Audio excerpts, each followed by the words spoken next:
Magandang araw po sa inyong lahat, mga minamahal na mga kapatid, mga ginigiliw na mga taga-subaybay sa lahat po ng dako na naabot po ng tinig na inyong lingkod.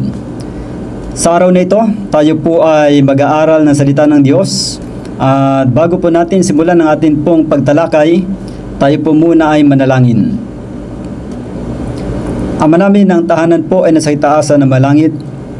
Maraming salamat po sa pagkakataong ito na kami po ay muling makapag-aaral na inyo pong mga banal na salita.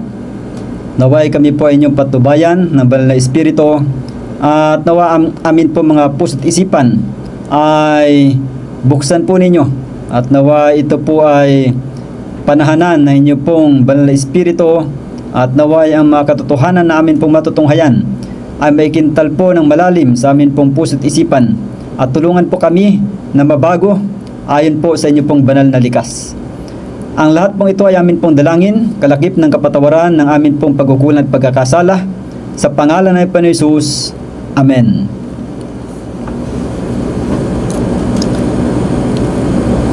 Mga minamahal na mga kapatid, sa oras na ito, tayo po ay dadako sa isang pag-aaral na kung saan ay ito po ang pangalawang bahagi ng pagliligtas ng ating Panginoon Hesus.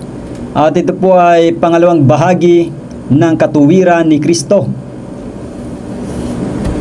Ang pag-aaral pong ito ay ang tinatawag na sanctification o pagpapakabanal. Kaya ang atin pong pag-aaral ngayon ay pinamagatang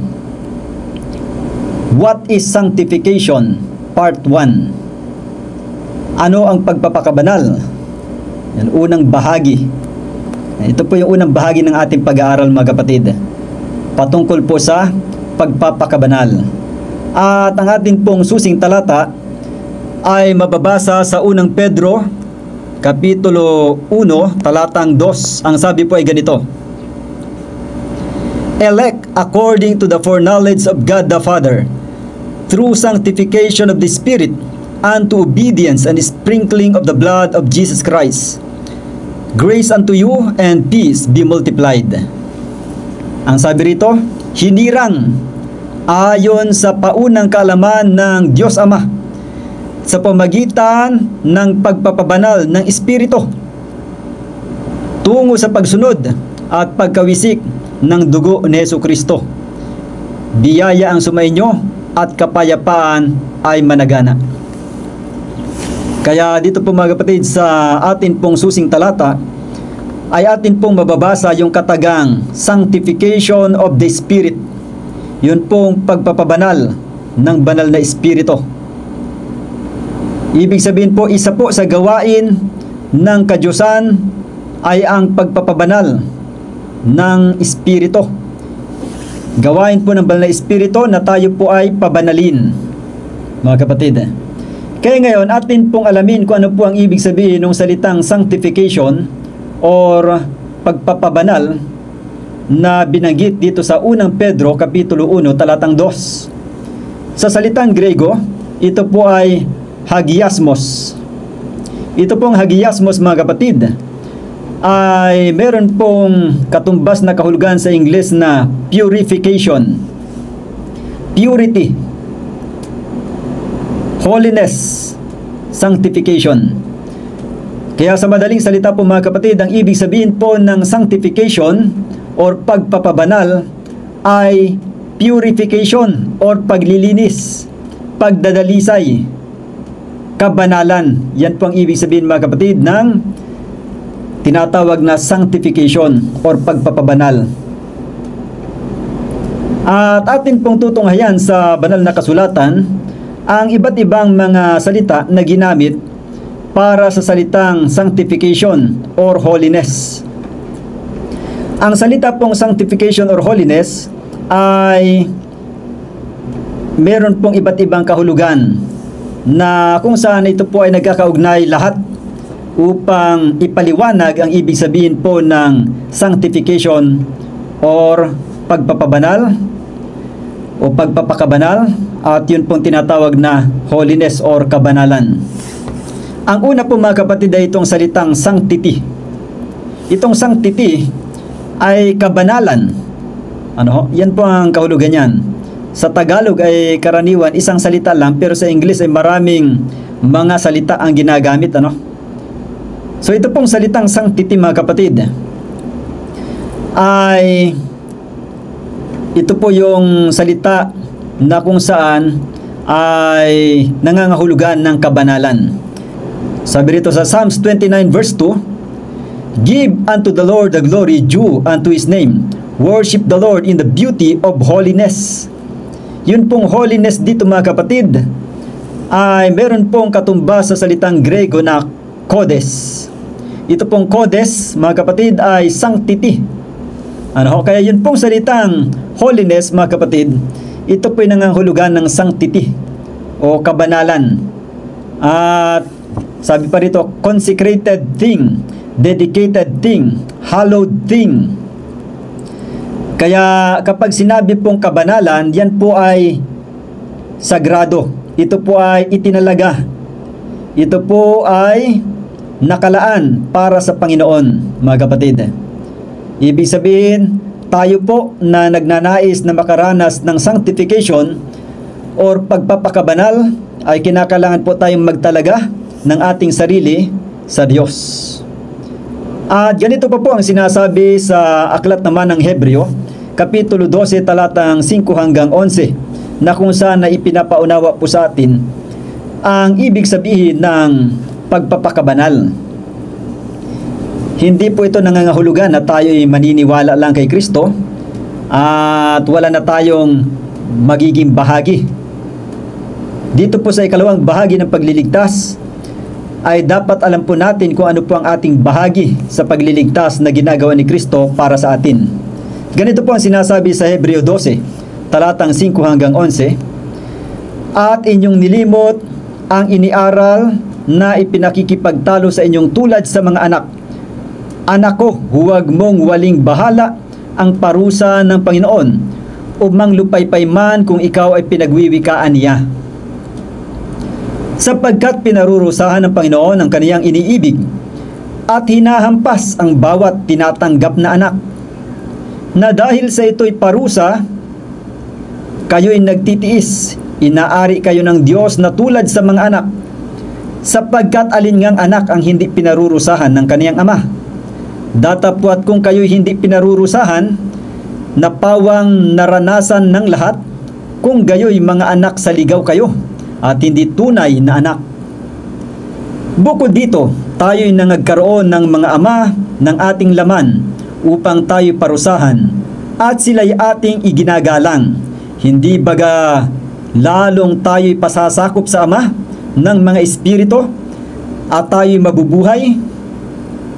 Sapagkat katotohanan tayo'y pinarusahan nilang ilang araw ayon sa kanilang minagaling. Ngunit siya'y sa kapakinabangan natin upang tayo makabahagi ng kaniyang kabanalan. Lahat ng parusa sa ngayon ay tila man din hindi ikaliligaya, kundi ikalulungkot.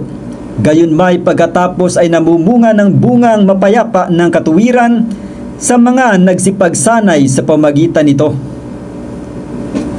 Dito po sa ating binasa, mga kapatid, ay ipinapaunawa sa atin na ang tunay pong mga anak ay pinarurusahan, dinidisiplina, pinapalo kapag nagkakamali.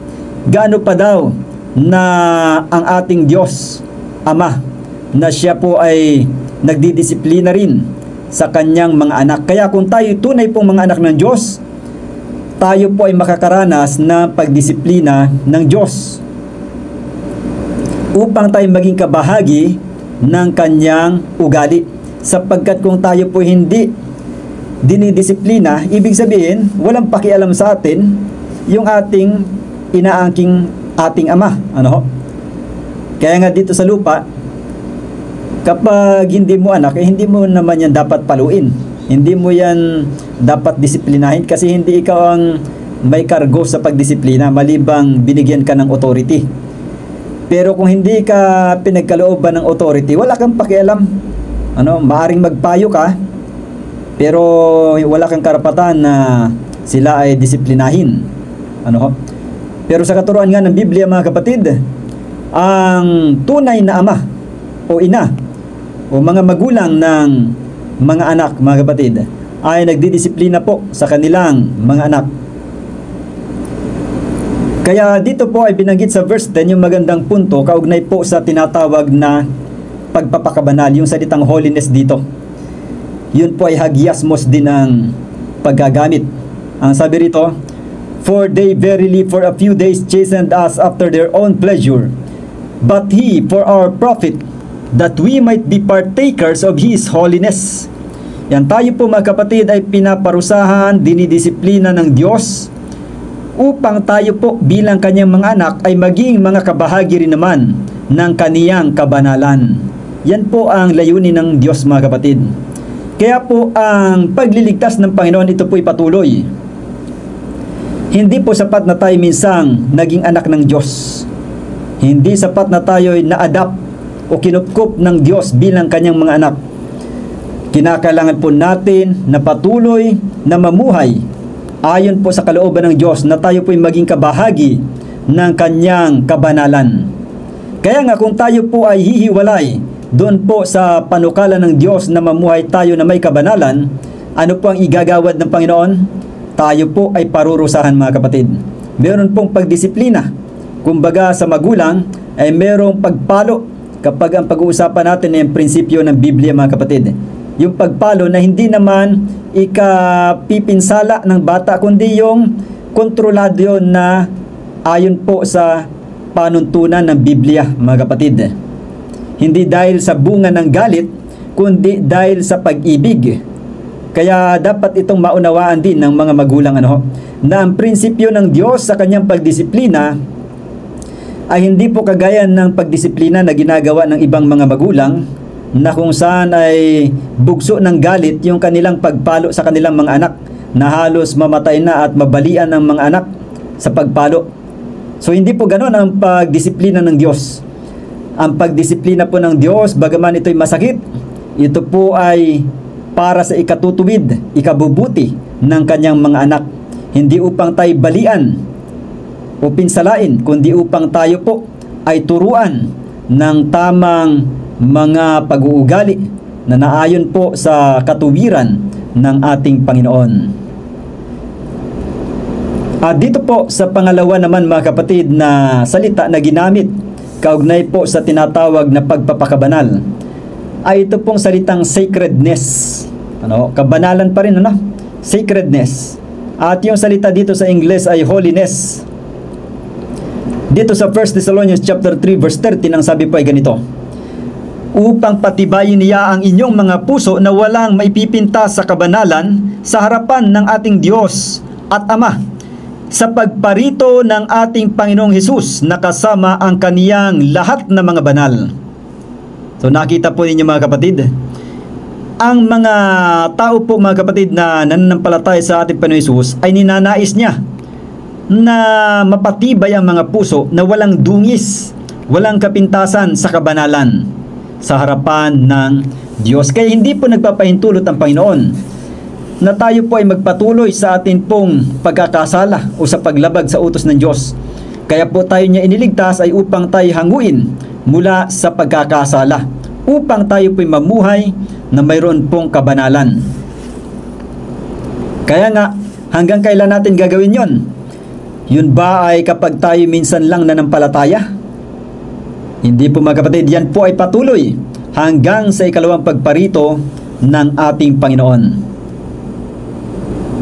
Dito po sa 2 Corinthians chapter 7 verse 1, ang sabi po, "Having therefore these promises, dearly beloved, let us cleanse ourselves from all filthiness of the flesh and the spirit, perfecting holiness in the fear of God." Ang sabi rito, yamang taglay natin ang mga pangakong ito, mga minamahal, ay magsipaglinis tayo sa lahat ng karumihan ng laman at ng espiritu. Napakasakdalin ang kabanalan sa takot sa Diyos. Ayan po, mga kapatid, dapat daw po tayo magsipaglinis sa lahat ng karumihan ng laman at espiritu. Napakasakdalin ang kabanalan sa takot sa Diyos. Kaya upang atin pong makamtan o maabot yun pong kasakdalan na ninanais ng Diyos para sa atin, ay kinakailangan po tayo na magsagawa ng paglilinis. So kaninong bahagi ito mga kapatid? Ang sabi rito, let us cleanse ourselves from all filthiness of the flesh and the spirit. So ito po ay bahagi natin mga kapatid. Bagaman ang Panginoon Hesus ay meron pong bahagi na ginawa niya para sa sangkatauhan na tayo'y kanyang nililinis mula sa lahat ng kasalanan sa pamagitan ng kanyang dugo na dumanak doon sa krus ng Kalbaryo. At siya nga tinatawag na kordero ng Diyos na nag-aalis ng kasalanan ng sanglibutan ayon sa Juan 1 talatang 29. Ganun pa man mga kapatid, tayo po ay may bahagi rin na ating linisin ang ating mga sarili mula sa lahat ng karumihan ng laman at espiritu. Sa paanong paraan po mga kapatid? Tayo po hindi magpapatuloy sa paggawa ng kasalanan. Hindi na natin nanaisin na magpatuloy sa paggawa ng kasalanan sapagkat kung tayo patuloy na magkakasala ay hindi po natin maabot itong layunin ng Diyos para sa atin na kabanalan. At ito pong salitang kabanalan dito, itong holiness po na binanggit dito, na sanctification din nga ang ibig sabihin nito mga kapatid. Ito po ay nagmula sa salitang Grego na hagiosune. And hagiosune, ibig sabihin po ay sacredness, kabanalan. Yan po mga kapatid. Kaya kung nagnanais po tayo ng kabanalan, na yan po ay mitiin ng Panginoon Hesus para sa atin, kinakailangan po natin na maglinis ng ating mga sarili mula sa lahat ng karumihan, sa physical man at spiritual. Dito po sa sunod na salita na ginamit po mga kapatid, ito pong piety. Ito pong piety mga kapatid ay holiness pa rin ang salitang ginamit sa Bible. Pero sa Greek word, ito po ay hosiotes.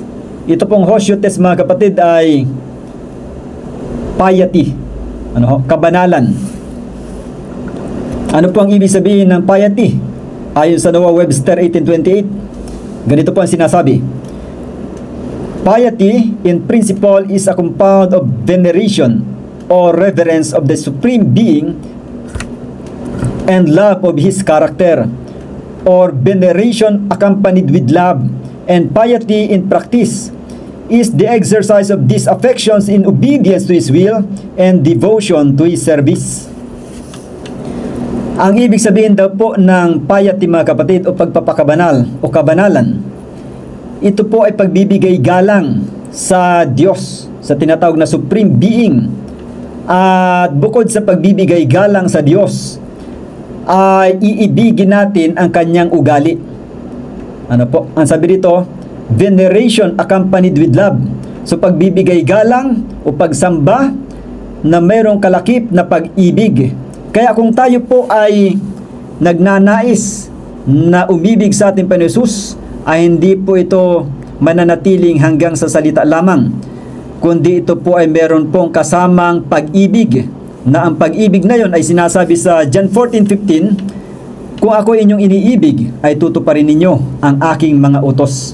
Kaya nga, yun pong pagliligtas ng Panginoon Hesus ay hindi nag-aalis sa atin ng ating tungkulin na tayo maging masunurin sa utos ng Diyos. Kundi tayo po ay patuloy na hinihikayat na atin pong ingatan ang mga utos ng Diyos nang sa gayon tayo po ay manatili sa pag-ibig ng Diyos. Kaya yun po pagliligtas ng Panginoon mga kapatid ay hindi po natatapos doon po sa krus ng Kalbaryo. Yun po ay unang bahagi lamang na pagliligtas ng Panginoon Hesus. Mayroon pong pangalawang bahagi, yun pong God's work in us, gawain ng Diyos para sa atin. At samantalang gumagawa ang Diyos sa ating kalooban, paano po siya gagawa sa atin? Ano rin ang dapat natin maging bahagi upang ang Panginoon ay makagawa sa ating kalooban? Ang sabi po dito sa Efeso, Kapitulo 4, talatang 23 hanggang 24 at 28 hanggang 29, tapos 31 at 32, ganito po ang sinasabi. At kayo mga bago sa espiritu ng inyong pag-iisip, At kayo mga bihis ng bagong pagkatao na ayon sa Diyos ay nilalang sa katuwiran at sa kabanalan ng katotohanan. Ang nagnanakaw ay huwag nang magnakaw pa, bagkus magpagal na igawa ang kaniyang mga kamay ng mabuting bagay upang siya ay may maibigay sa nangangailangan. Anumang salitang mahalay ay huwag lumabas sa inyong bibig, kundi ang mabuting ikatitibay ayon sa pangangailangan, upang makinabang ng biyaya ang mga nagsisipakinig. Ang lahat ng kapaitan at kagalitan at pagkakaalit at kadaldalan at panglilibak ay mga alis nawa sa inyo, pati ng lahat ng masasamang akala. At magmagandang loob kayo sa isa't isa, mga mahabagin na mangagpatawaran kayo sa isa't isa, gaya naman ng pagpapatawad sa inyo ng Diyos kay Kristo. Dito po mga kapatid ay maliwanag nating natunghayan sa mga talatang ito na upang ang Diyos po ay makagawa sa ating kalooban, kinakailangan po nating makiisa, makipagtulungan sa gawain na ito na ipinagpapatuloy ng Diyos na gawin sa ating buhay. Sapagkat yung kanyang ginawa doon sa krus ng Kalbaryo ay yun po'y tinatawag na God's work for us. Gawain ng Diyos para sa atin na kung saan ay wala po tayong bahagi roon. Pero dito sa pangalawang bahagi ng pagliligtas ng Diyos para sa tao, ito po'y God's work in us, sa ating kalooban. At paano po siya makakagawa sa ating kalooban? Ang sabi rito, at kayo'y mangagbago sa espiritu ng inyong pag-iisip. Ang tao po ang inutusan, ang sabi, at kayo'y mangagbago sa espiritu ng inyong pag-iisip. Kaya tayo po mga kapatid ay meron pong bahagi, meron po tayong tungkulin na dapat gampanan upang tayo po ay mailigtas ng Panginoon sa kapangyarihan ng kasalanan sapagkat tayo narito pa sa mundong ito. Kaya yun pong pagliligtas sa atin mga kapatid ay tuloy-tuloy pa rin dito sa pangalawang bahagi ng kaligtasan mga kapatid. Dito nga sinasabi na tayo po ay mga bihis ng bagong pagkatao. Kaya yung atin pong dating mga masasamang likas, mga masasamang gawi ay atin pong tatalikuran. Kagaya nga ng mga tao na nakasalamuhan ni Kristo, na kanyang pinagaling sa spiritual at physical. Ang sabi niya, go and sin no more. Humayo ka at huwag nang magkasala pang muli. Yan po ang nais ng Diyos para sa bawat isa na kanyang inililigtas. Kagaya ni na Sakeo. Nung si Sakeo po mga kapatid ay lumapit sa ating Panginoon Hesus, ay nagkaroon po siya ng tunay na pagsisisi at kanya pong tinalikuran ng kanyang mga masasamang gawi at ibinalik nga niya ang kanyang mga ninakaw. Kaya ganun po mga kapatid ang tunay na pagbabago. Hindi na po magpapatuloy sa mga dating mga masasamang gawa, kundi sa tulong ng biyaya at kapangyarihan ng Diyos ay magpapatuloy na gumawa ng mabuti ayon po sa panukala ng ating Panginoon. Ganon din sina Maria Magdalena. Itong si Maria Magdalena mga kapatid na babatuhin na ng mga tao. Gayon pa man ay siya po ay binigyan ng Diyos ng pagkakataon na siya po ay makapagsisi.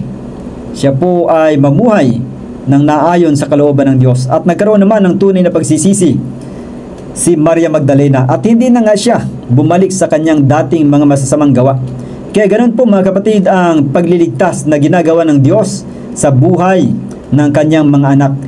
Hindi niya nilalayon o ninanais na patuloy na magkasala ang kanyang mga anak, kundi kanyang inaakay at ginagabayan na ang kanyang mga anak ay mamuhay ayon po sa kabanalan, kung paanong ang Panginoon ay namuhay na banal. Gayon din ang kanyang mga tagasunod ay mamumuhay ayon sa kanyang isinapamuhay. Kaya nga kapag sinabing followers or disciples, ibig sabihin po ay tagasunod. Kaya kung ano po yung ipinamuhay ni Kristo na may kabanalan, ay gayon din po ang magiging pamumuhay ng mga nag-aangkin at nagpasya na sumunod sa Kanya. Kaya nga nabanggit dito yung mga pamamaraan ng pamumuhay. Huwag magsasalita ng mga masasamang salita at maging yung mga masasamang akala, mga puot, kagalitan. Ang lahat ng ito ay dapat daw pong alisin mula sa atin mga kapatid. At kapalit ng mga masasamang bagay na ito, ay hindi rin po kinakailangan maging bakante ang atin pong pagkatao. Kinakailangan ay tayo po'y mapuspos ng kagandahang loob at pagiging mapagpatawad. Kaya dito po mga kapatid ay atin pong naunawaan sa puntong ito na ang pagpapakabanal ay hindi po hanggang sa pananampalataya lang na tayo po'y walang bahaging gagawin. Tayo po ay mayroon pong bahaging dapat gampanan. Atin pong aalisin yung mga masasamang bagay na atin pong kinagisnan, at yun pong mga kabutihan na mula sa Panginoon ay atin pong dapat tanggapin sa ating buhay, at yun po ang patuloy nating linangin sa ating mga sarili. Ngayon, yun pong pang-apat na kahulugan ng pagpapakabanal or sanctification or holiness.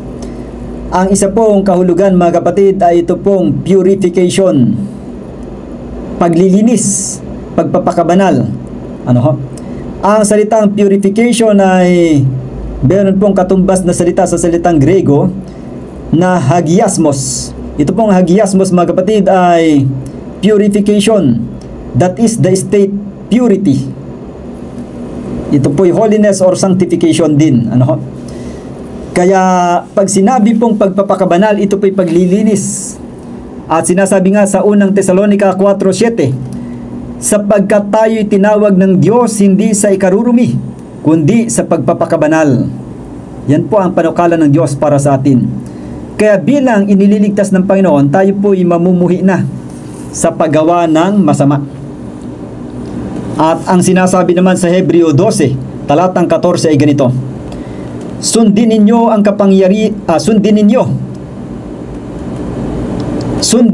ang kapayapaan sa lahat ng mga tao, at ang pagpapakabanal na kung wala ito'y sinuman ay di makakakita sa Panginoon. Ano daw po yung requirements upang ating makita ang Panginoon? Ang sabi rito ay yun pong pagpapakabanal. At yung salitang pagpapakabanal po dito sa Hebrews chapter 12 verse 14, ang ibig sabihin po nitong pagpapakabanal na ito ay yun pong hagiasmos or purification, paglilinis, pagdadalisay. Yan po yun mga kapatid. Bakit po kinakailangan tayo maging dalisay? Sapagkat kung hindi tayo maging dalisay, ay hindi po natin makikita ang Panginoon. Kaya sabi sa Mateo 5:8, mapapalad ang mga may malinis na puso sapagkat makikita nila ang Diyos. Yun po yung mga tao na nakaranas ng purification. Ang sabi nga sa English ay, blessed are the pure in heart, for they shall see God. Yan po yun mga kapatid. Malinis na puso, ibig sabihin ay nagbago ng pag-iisip. At ganito po ang sinasabi sa aklat naman ng unang Juan, Kapitulo 3, talatang 2 hanggang 3, tapos sa 1 hanggang 7, 9 hanggang 10 at 24. Ang sabi ganito: Mga minamahal, ngayon ay mga anak tayo ng Diyos, at hindi pa nahayag kung magiging ano tayo. Nalalaman natin na kung siya ay mahayag, tayo'y magiging katulad niya, sapagkat siya ay ating makikitang gaya ng kaniyang sarili. Dito po mga kapatid ay maliwanag na nakasaad na tayong mga nag-aangkin na mga anak ng Diyos ay hindi pa raw nahayag kung magiging ano tayo. Ibig sabihin, hindi pa fix kung tayo ba'y ligtas o hindi. Ano? Ayon sa ating kaalaman. Hindi natin alam mga kapatid, Diyos lang ang nakakaalam. Ngayon, ang sabi rito, nalalaman natin na kung siya ay mahayag, tayo magiging katulad niya, sapagkat siya ay ating makikitang gaya ng kaniyang sarili. Sinasabi po dito mga kapatid, na yun pong sasalubong sa ating Panginoon ay yun lamang nagtaglay ng ugali ng Panginoon. Kaya kung nais natin na tayo po'y makasalubong sa ating Diyos, ay kinakailangan po tayong mamuhay na may kabanalan, kagaya niya na banal. Dito sa verse 3 ang sabi, at sino mang mayroon ng pag-asang ito sa kaniya ay naglilinis sa kaniyang sarili gaya naman niyang malinis. Ayan po mga kapatid, kaya nga kung tayo po ay sumasampalataya sa ating Diyos na siya ay ating tagapagligtas, ay hindi po tayo hihinto sa paniniwala lang o pananampalatayang naniniwala lang, kundi kinakailangan po nating dagdagan ang ating paniniwala ng pagtitiwala at pagsasakabuhayan ng nais ng ating Panginoon, na kung saan ay makipag-isa tayo o makipagkaisa tayo sa gawain ng Panginoon, na tayo po ay magsipaglinis ng ating mga sarili, kagaya rin naman yan na malinis. At sabi sa verse 6, at sino mang nananahan sa Kanya ay hindi nagkakasala. Sino mang nagkakasala ay hindi nakakita sa Kanya, ni hindi man nakakikilala sa Kanya. Yan ang sabi rito, yun daw pong nananahan sa Panginoon na hindi nagkakasala. So tayo po ba mga kapatid ay hindi na nagkakasala? Ang author ding ito na si Juan ay nagsabi na kung tayo ay nagsasabing wala tayong kasalanan, tayo sinungaling. So paano po yan mga kapatid? Ano ibig sabihin nito? Nagkakasala rin daw tayo. Pero dito sa talatang ito naman, ang sabi, ang nananahan sa ating Diyos ay hindi nagkakasala. Paano po natin yan mapagtutugma? Ipagpatuloy natin ang sabi ganito sa verse 7. Mumunti kong mga anak, huwag kayong padaya kaninuman. Ang gumagawa ng katuwiran ay matuwid, gaya niya na matuwid. Yan ang ibig sabihin po pala mga kapatid ng paggawa ng katuwiran ay pagiging matuwid, kagaya ni Kristo na matuwid. Ibig sabihin, tayo po ay gagawa ng katuwiran, yun pong kautusan ng Diyos ay atin pong iingatan, atin pong susundin. Yan po ang pagiging matuwid sa harapan ng Diyos. Sa kabila na tayo po ay nagkakasala, nagkakamali, tayo po ay meron pong pagnanais na gawin ang katuwiran o kautusan ng Diyos. At hindi tayo nagtitiwala sa ating sariling pagsunod o sariling katuwiran, kundi tayo po ay nagtitiwala doon po sa katuwiran ni Kristo. Kaya ang katuwiran ni Kristo na atin pong sinampalatayanan, yun pong imputed righteousness, mga kapatid, yan po ay nagiging imparted righteousness, nagiging bahagi ng atin pong buhay. Kaya nga, tayo po ay iniligtas ng Panginoon upang tayo'y huwag magkasala, hindi upang tayo ay pahintulutang patuloy na magkasala. Kaya dito sa verse 9 ang sabi, ang sino mang ipinanganak ng Diyos ay hindi nagkakasala. So bakit daw po hindi nagkakasala ang ipinanganak ng Diyos? Ang sabi sa sunod na mga bahagi, sapagkat ang kaniyang binhi ay nananahan sa kaniya, at siya hindi maaaring magkasala sapagkat siya ay ipinanganak ng Diyos. Maliwanag po mga kapatid, ang sinasabi rito na yun pong ipinanganak ng Diyos ay hindi nagkakasala. Ano pong dahilan? Sapagkat ang kaniyang binhi ay nananahan sa kaniya. Ano po ba yung binhi na yon? Nananahan sa mananampalataya. Yun po ay walang iba kundi si Kristo mga kapatid. Kung si Kristo po ay nananahan sa ating buhay, sa ating puso, tayo po ay magiging mananagumpay, hindi po tayo magkakasala. Ano pong ibig sabihin ng hindi nagkakasala? Ibig sabihin ba hindi na nagkakamali? Hindi na nakakalabag? Ano pong ibig sabihin nun mga kapatid? Sa aklat po ng Genesis chapter 3 verse 15 ang sabi, at papag-alitin ko ikaw at ang babae, at ang iyong binhi at ang kaniyang binhi. Ito ang dudurog ng iyong ulo, at ikaw ang dudurog ng kaniyang sakong. Yung binhi po mga kapatid na tinutukoy dito ay si Kristo. Siya po yung binhi ng babae na dudurog sa ulo ni Satanas. At ano po ang iiral sa pagitan ng mga anak ng Diyos at ng dyablo? Magkakaroon po ng pag-aalitan, enmity. Meron pong enmity or alitan. Ibig sabihin yun pong mga tao na pinaghaharian ni Kristo na nagiging kaniyang mga anak ay hindi po natutuwa na magkasala. Hindi po sinasadyang magkasala na kung saan ay kanilang ini-enjoy ang pagkakasala, kundi nakukonsensya, nalulungkot at ayaw magpatuloy sa pagkakasala. Sa halip ay humihingi ng tawad sa Panginoon at nagnanais ng kadilisayan ng puso, mga kapatid. Yan po ang tunay na pagpapakabanal. At yan po yung sinasabi na ang ipinanganak ng Diyos ay hindi nagkakasala kailanman, sapagkat meron pong naghahari sa kanyang puso na pakikipag-alit laban sa kasalanan. Hindi siya matutuwa na siya'y nagkakasala, sa halip siya'y nakukonsensya. Kagaya po ni Pedro, siya po ay nagkasala, pero siya po ay nakonsensya. Siya po ay nagsisi ng taos sa puso, at kanya pong pinatunayan sa Panginoon na ang kanya pong pag-ibig ay talagang bunga ng tunay na pagbabago, at ang kanyang pagbabago ay bunga ng tunay na pag-ibig na kanyang nasilayan mula sa atin pong tagapagligtas.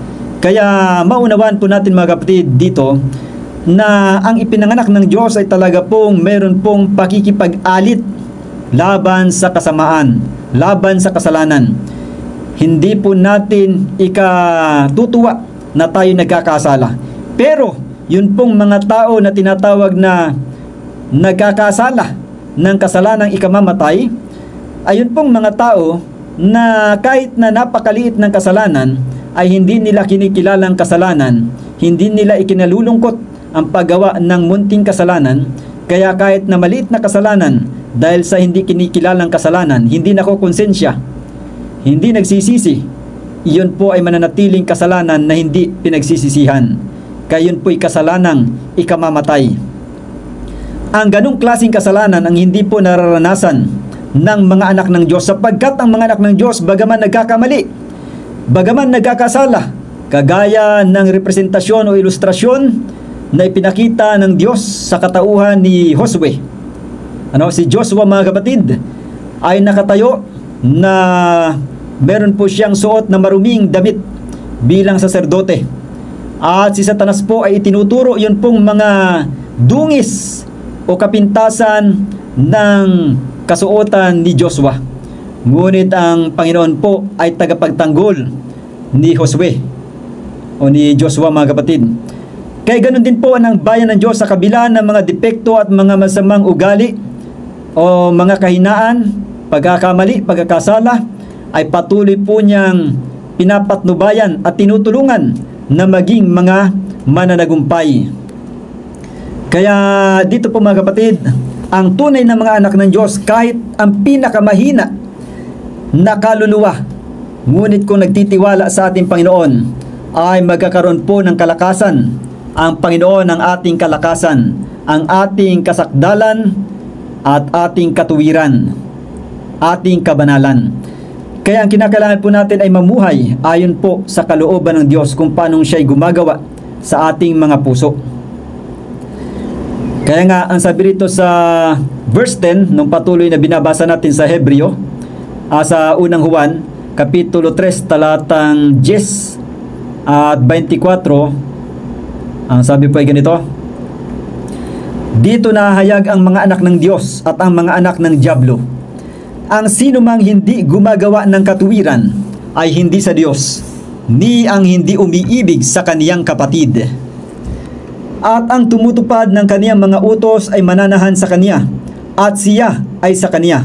At dito'y nakikilala natin na siya'y nananahan sa atin sa pamagitan ng Espiritu na kaniyang ibinigay sa atin. Maliwanag po, mga kapatid, na yun pong mga nananahan sa Panginoon Hesus ay yun pong mga tumutupad ng kanyang mga utos. At ang sabi rito ay nakikilala natin na sinanahan sa atin sa pamagitan ng Espiritu. Kaya yun pong pagsunod sa mga utos ng Diyos, yun pong pag-iingat ng mga utos ng Diyos, at yun pong pagpapakabanal sa pamagitan ng Banal na Espiritu, ito po, mga kapatid, ay magkasama. Hindi po pwedeng paghiwalayin. Hindi po natin pwedeng angkinin na tayo nagpapakabanal samantalang atin pong itinatakwil ang mga utos ng Diyos. Kaya nga, ang sabi rito sa Ingles, and he that keepeth his commandments dwelleth in him, and he in him. And hereby we know that he abideth in us by the Spirit which he hath given us. Kaya doon sa atin pong key text, yun pong spirit na yon ay yun pong spirit of sanctification, ano? Sabi sa 1 Peter chapter 1 verse 2, elect according to the foreknowledge of God the Father through sanctification of the Spirit unto obedience and sprinkling of the blood of Jesus Christ. Kaya yun pong pagpapabanal sa pamagitan ng banal na Espiritu ay nagtuturo sa atin patungo sa pagsunod at pagkalinis sa pamagitan ng dugo ni Hesu Kristo. So hindi po ito nagpapahintulot sa atin na tayo po'y maging masuwayin, kundi tayo po'y maging masunurin. At yung isa pa pong kahulugan, mga kapatid, ng salitang holiness ay ito pong godliness. Kagaya ng binabanggit po dito sa 1 Timothy chapter 6 verses 6 to 7 and then 10 to 14 and verse 18. Yung godliness po dito na tinutukoy, yan po yung holiness or sanctification. Dito nga ay sinasabi sa verse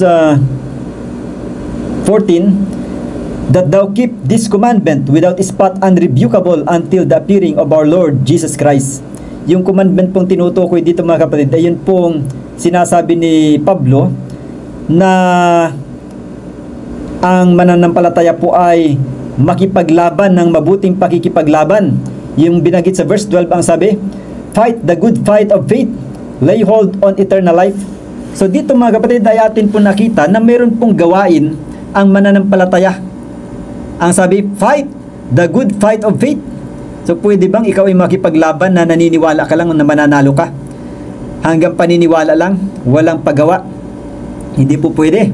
Kinakailangan ay meron pong pakikipaglabang ginagawa. Kaya nga sabi ni Apostol Pablo, ako'y hindi sumusuntok sa hangin. So ibig sabihin, tiyak yung kanyang mga suntok. At yun ay sa spiritual na bagay. Ibig sabihin po, meron pong pakikipaglaban, mga kapatid. Meron pong bahaging ginagampanan ang mananampalataya upang managumpay laban sa kasalanan, upang mailigtas sa masamang impluensya ng kasalanan. At sa verse 18 nga, ang sabi ganito, sa verse 17 and 18, ang sabi, ang mayayaman sa sanglibutan ito ay pagbilinan mo na huwag magsipagmataas ng pag-iisip at huwag umasa sa mga kayamanang di nananatili, kundi sa Diyos na siyang nagbibigay sa ating sagana ng lahat ng mga bagay upang ating ikagalak. Sa verse 18, na sila'y magsigawa ng mabuti, na sila'y magsiyaman sa mabuting gawa, na sila'y maging handa sa pamimigay, maibigin sa pamamahagi. So meron pong good works, mga kapatid, malinaw na binanggit dito letra por letra. Sa Ingles, ang sabi, that they do good, that they may be rich in good works. Ayan po, mga kapatid. So meron pong good works. Hindi po pwedeng alisin ang good works. Bagaman, tayo po hindi maliligtas sa pamagitan ng good works, pero hindi po tayo maaring maligtas na wala tayong good works, sapagkat yun pong good works ay bunga ng tunay na pananampalataya. At kapag tayo po ay naging mananampalataya, tayo po ay hindi magpapatuloy sa paggawa ng kasalanan, kundi ng kabutihan ng mga mabubuting gawa, na yun po ay katuwiran o pagsunod sa utos ng Panginoon. Pero bagaman tayo po ay sumusunod sa ating Panginoon, ating sinusunod ang kanyang mga utos, ang kanyang kalooban, ang kanyang mga requirements, pero huwag po nating isipin na yun pong pagsisikap nating yun ang dahilan kung bakit tayo maliligtas. Walang credit para sa ating sarili. Tayo po ay nakikipagtulungan lamang sa atin pong tagapagligtas, mga kapatid. Kaya ang papuri ay palagi nating ibibigay sa ating Diyos. Wala tayong pwedeng ipagmalaki sa ating sarili. Kaya sa bawat pag-aaral, sa bawat pangangaral, ang sentro po ng atin pong pag-aaral at pangangaral, mga kapatid, ay walang iba kundi ang ating Panginoon Jesucristo, ang Diyos. Kaya nga sabi dito sa unang Korinto, Kapitulo 1, talatang 30 hanggang 31, datapwat sa Kaniya, kayo'y nangasa kay Kristo Jesus, na sa atin ay ginawang karunungang mula sa Diyos, at katuwiran, at kabanalan, at katubusan, na ayon sa nasusulat, ang nagmamapuri ay magmapuri sa Panginoon. Kaya napakaliwanag po nito, mga kapatid, na tayo po ay walang sariling katuwiran. Wala tayong sariling kabanalan at katubusan. Lahat ng ito ay mula po sa Diyos sa pamagitan ng ating Panginoong Hesukristo. Kaya nga, kapag ang tao po ay naligtas, meron bang pupurihin na sarili? Wala po mga kapatid. Kundi ganito po ang sinasabi sa aklat ng Apokalipsis, Kapitulo 5, talatang 12, na nangagsasabi ng malakas na tinig, karapat-dapat ang kordero na pinatay upang tumanggap ng kapangyarihan at kayamanan at karunungan at kalakasan at kapurihan at kaluwalhatian at pagpapala. So maliwanag po mga kapatid na ang lahat ng papuri ay atin pong ibibigay sa atin pong dakilang tagapagligtas. Kapag ang mga naligtas ay naroon na sa langit, nagkakatipon doon ang magiging bukang bibig at papuri ay para po sa ating dakilang Diyos, sa atin pong Panginoon Hesus na siyang namatay bilang kordero ng Diyos na nag-alis ng kasalanan ng sanglibutan. Kaya tayo po'y walang may pagmamalaki sa ating sarili na mabubuting gawa, bagaman maaring ito'y nakikita sa ating buhay at imposible nga na ang tao'y maligtas na wala siyang mabubuting gawa.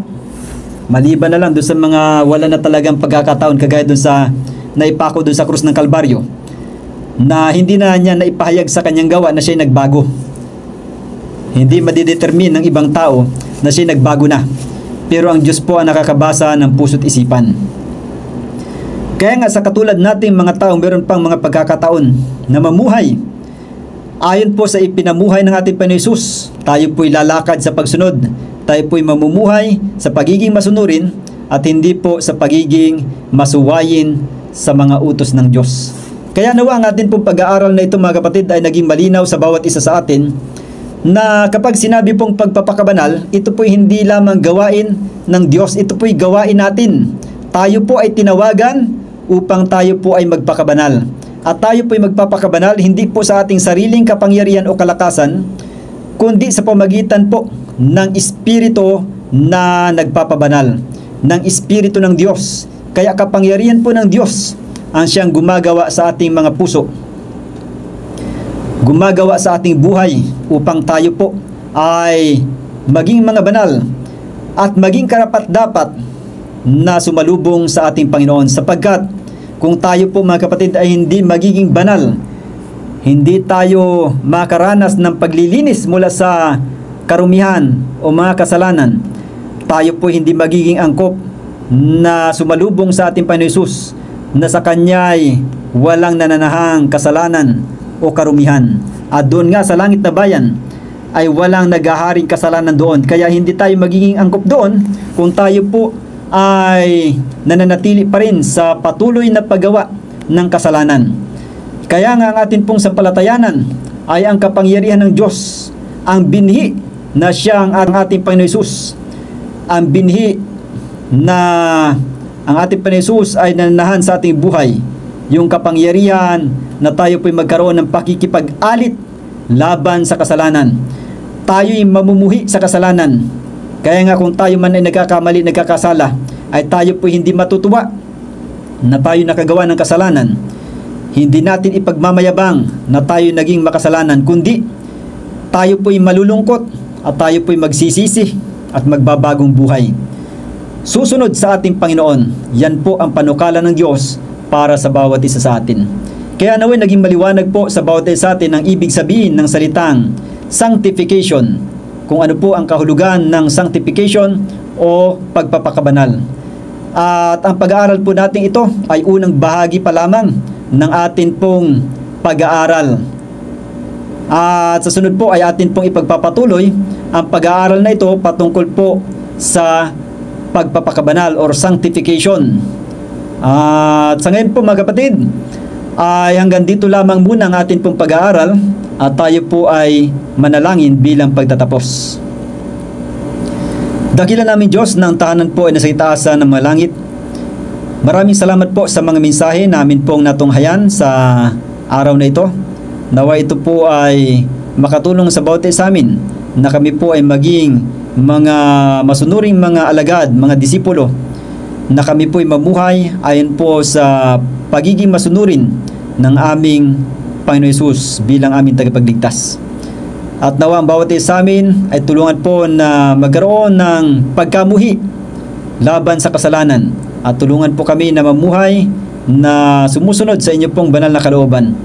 Ipagpatawad na po ang amin pong mga pagkukulang pagkakasala at kayo na po ang siyang patuloy na maghari sa amin pong mga buhay. At pagpalain na po ang bawat isang naikinig, saan mang dako sila naroroon, ang inyo na pong bendisyon ang ipagkaloob sa bawat isa. Ang lahat pong ito ay amin pong dalangin sa pangalan ng Panginoon Hesus. Amen.